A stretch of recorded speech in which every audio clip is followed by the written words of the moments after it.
You dog.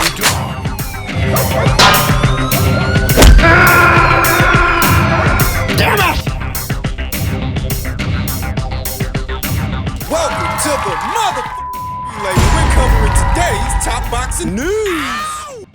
Okay, we'll start with this. From the desk of Hitching Boxing, a small promotional outfit across the pond in the UK that reads, as we begin a strategic partnership, working relationship with Salida Promotions, we're proud to announce Johanna Wanu becomes the latest addition to our show on April 11th. The WBA number 2, WBC number 3 plan is to go undisputed and be the real star of tomorrow across women's boxing. Johanna Wanu is a fighter that I've talked about a good number of times here on the channel, though she hasn't really been that active in the last 12 months. Last in action in July of last year, opposite the ring, former EBU champion Mary Romero, in what was an 8-round contest in the women's bantamweight division where Johanna Wanu was able to win a points decision. She hovers anywhere in between 118 and 122, sporting an unblemished record of 12 wins with no losses and no draws, 2 recorded knockouts, best described as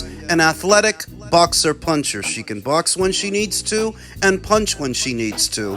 And if what she is now targeting is undisputed at 118 pounds, that would put her on a collision course with Shernika Johnson. If it's at 118, if it's at 122, that would put her on a collision course with the winner of Scottney versus Flores, set to go down on the undercard of Dubois versus Harper next month. To be honest, I don't know that Johanna's going to get either fight, either at 118 or 122 with Shernika or the winner of Scottney versus Flores. What she can do is pick up the pieces in their absence. Shernika Johnson already has a good number of fighters hot on her trail. She's under pressure to take on former unified champion Dina Thorslund, who wants her old belts back, and she's on the same side of the street as Shernika. At the same time, former champion Miyo Yoshida, the mandatory challenger via the IBF, is also pressuring Shernika for a fight. Johanna would have to take a back seat to the both of them. At 118. At 122, for the winner of Scottney versus Flores, there's already at least one mandatory challenger in the queue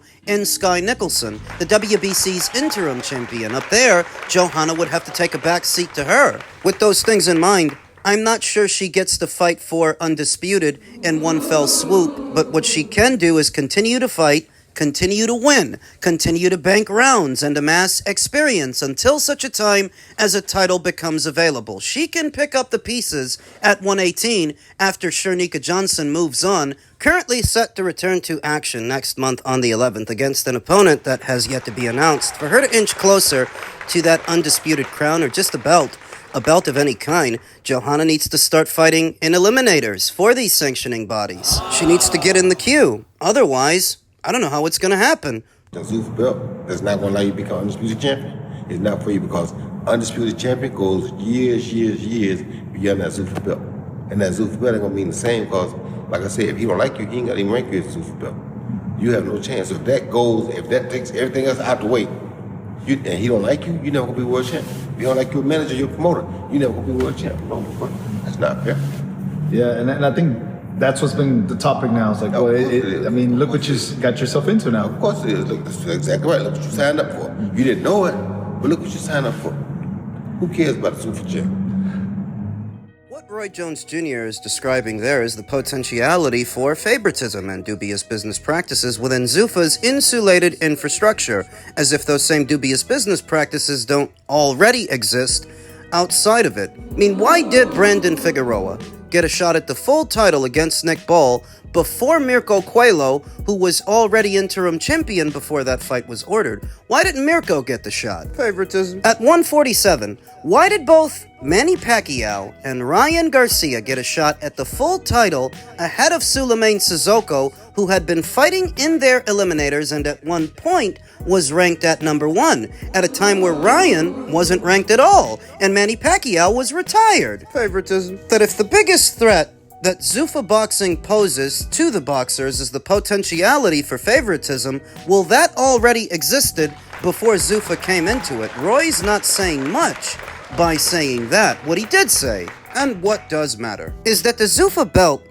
isn't a necessary component in the undisputed picture. You don't need to win that belt to be recognized as an undisputed champion, and God only knows how many years and how many fights it would take before the boxing community at large and the boxers viewed it as being worth something. For your consideration, the IBO title, that's the dark green one that you sometimes see fighters with, that organization was founded in 1988, and to this day, it's not recognized as being essential to becoming an undisputed champion. It's not recognized by the major four sanctioning bodies all these decades later. A good number of popular, well-recognized fighters and champions have held the IBO title, like Anthony Joshua, Gennady Golovkin, Cecilia Brækhus, Katie Taylor. And they still don't have the full recognition of the boxing fans, the boxers themselves, and the boxing organizations. So how long would it take the Zuffa belt to gain any credibility with the people that they're marketing it to? And the fighters. Why go this route when they didn't have to? With the amount of money that Zuffa has behind it, they didn't have to go for this insulated infrastructure. They didn't have to manufacture their own world title. With the war chest they have, they could have came into it and made waves just off of that. So why do this if nobody's going to accept it? The idea was to have Dana White come into the boxing space and do within boxing what he did with mixed martial arts. The issue is, boxing has long been an established sport, whereas MMA, when he got into it, it was new. It was a fledgling sport. For that reason, he was able to develop and subsequently corner that market, whereas boxing has been around too long for any one entity, any one individual to think he's going to corner it, own it, monopolize it. So then what do they do? To legitimize the Zuffa belt in the eyes of its critics, it all boils down to the fights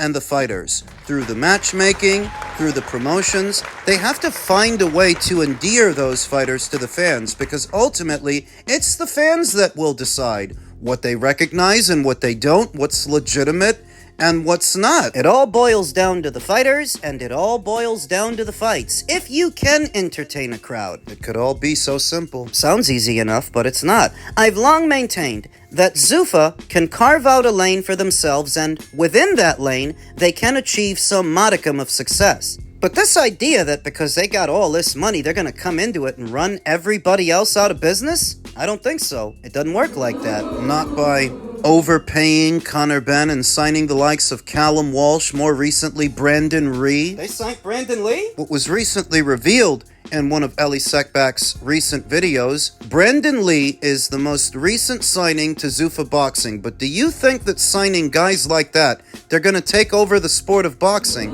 This guy's been bouncing around for years, from the PBC over to Queensbury, which was bizarre. I ain't got nothing against the guy, but I'm just saying, with a stable that's comprised of Sergey Bohachuk, Callum Walsh, and Brandon Lee, you think they're gonna take over boxing with a belt? A manufactured title they made out of thin air. They're supposed to take over boxing and run everybody out of business? I don't think so.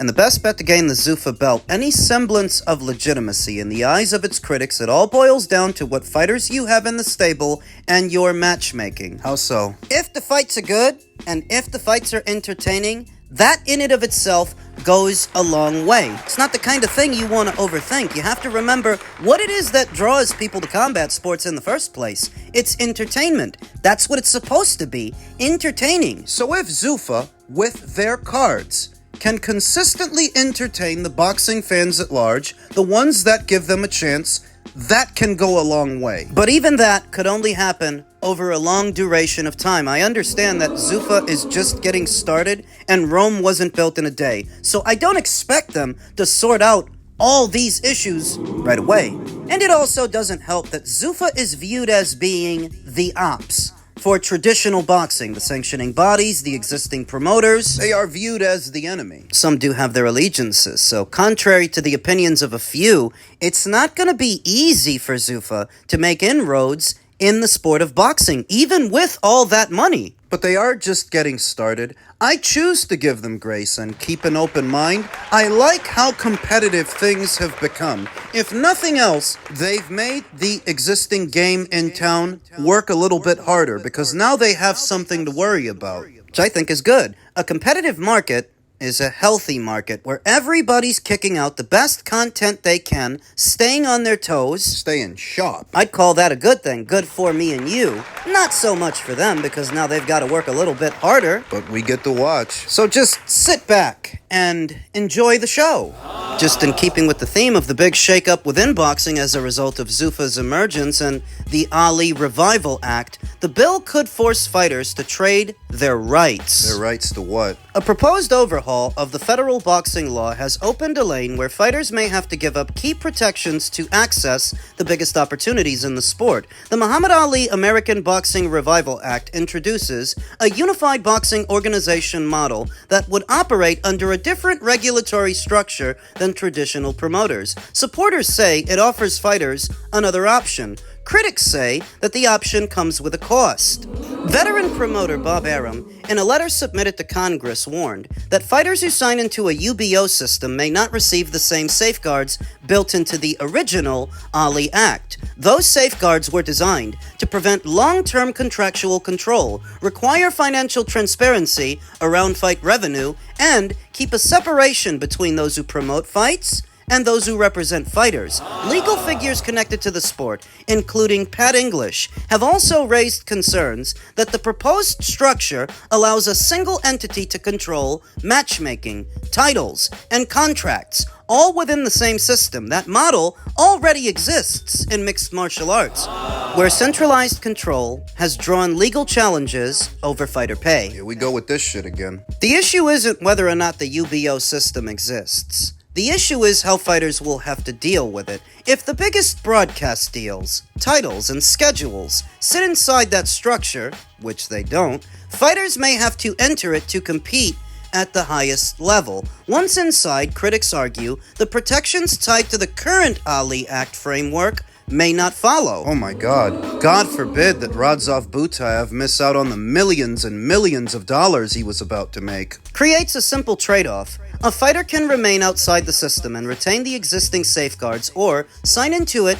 and gain access to its platform under different terms. The bill presents that as a choice. Opponents of legislation see it as pressure. Who's under pressure? How are they under pressure? If you're worried about Zuffa, you don't sign to them. But if you're a Brandon Lee, or a Radzov Butayev, a Callum Walsh, and you already don't have that much going on, maybe Zuffa might be right for you. Was right for Rayo. Congress has yet to vote on the measure, but the concern raised by Arum and others is already clear. If access to opportunity and access to protections no longer sit in the same place, fighters will be the ones deciding which one they are willing to give up. What they're not factoring into the equation is that for some fighters, they won't be giving up anything because they already don't have much going on within the existing framework. You think that every fighter that comes into the sport of boxing is going to have sponsorships dropped into their lap, major brand deals, 7- and 8-figure purses? I can tell you right now that they're not. I can tell you that the vast majority of boxers aren't going to get those opportunities. So for them, Zuffa might be the right fit. And for somebody else, it might not be. All Zuffa's really doing is offering an alternative to the existing framework that doesn't service everybody equally, by the way. Let's not act like things were perfect before Zuffa launched. We all know they weren't. I believe that it's worth a try. It's worth a shot to bring a little bit more structure and regularity to the sport of boxing, which has long been unregulated. Been telling you, I don't think that Zuffa is gonna take over. I don't think they can monopolize the sport. But what they can do is offer an alternative to fighters that have already been there and done that in the existing system and want to try something new. Go for it! They talk about fighters handing over their rights, but their rights to what? What they already don't have? Most boxers ain't going out there making $1 million a fight. Most boxers don't have major brand deals. So when they talk about trading their rights... What's that? Big fat fucking bowl of nothing? It's not like I just had 2 fights and now I'm recognized as the best or you know. Do you believe 154 is the best division in boxing? And are you the best fighter at 154? I do think it's the most exciting right now. You know, it's plenty of players in this division with the champions and then the people in the top 10 as well. But I do definitely think I am the best 154. I think I have the best resume. The best resume. I've been in this division this whole time. It's not like I just had 2 fights and now I'm recognized as the best, or it's just, no, I've been inside this ring with all the 154s. I think I mean, we're missing a couple, but we're ready for those guys too.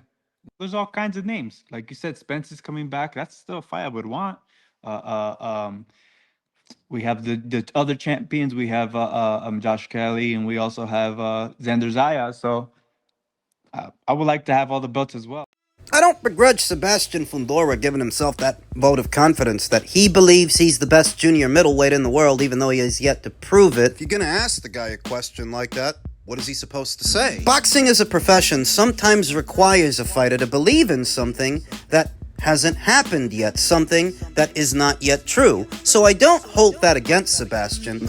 But to prove he really is the best in show at 154, it's gonna take more than fighting a past-it Keith Thurman and a past-it Errol Spence Jr.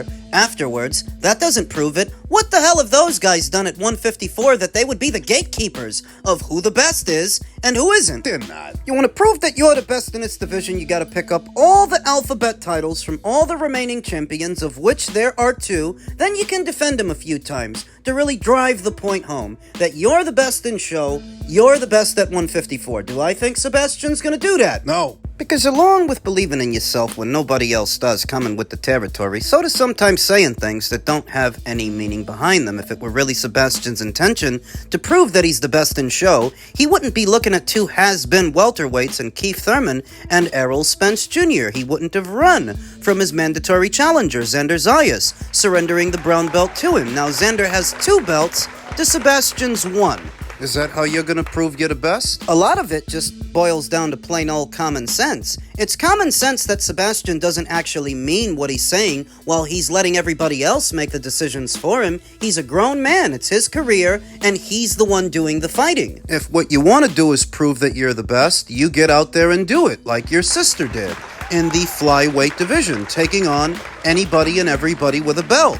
That's how it's done. That's how she did it. That's how Inoue did it. That's how Usyk did it. Crawford, Canelo. Josh Taylor. That's how it's done. And that is widely understood. So that if what you're doing is any deviation from that, you don't want to prove you're the best. You're just saying that because you've got a fight to sell. Sebastian seems like a good kid, but he's not fooling anybody. He comes from good stock, and he is one of the better junior middleweights out there. But to say that he's the best, that title is neither proven nor earned.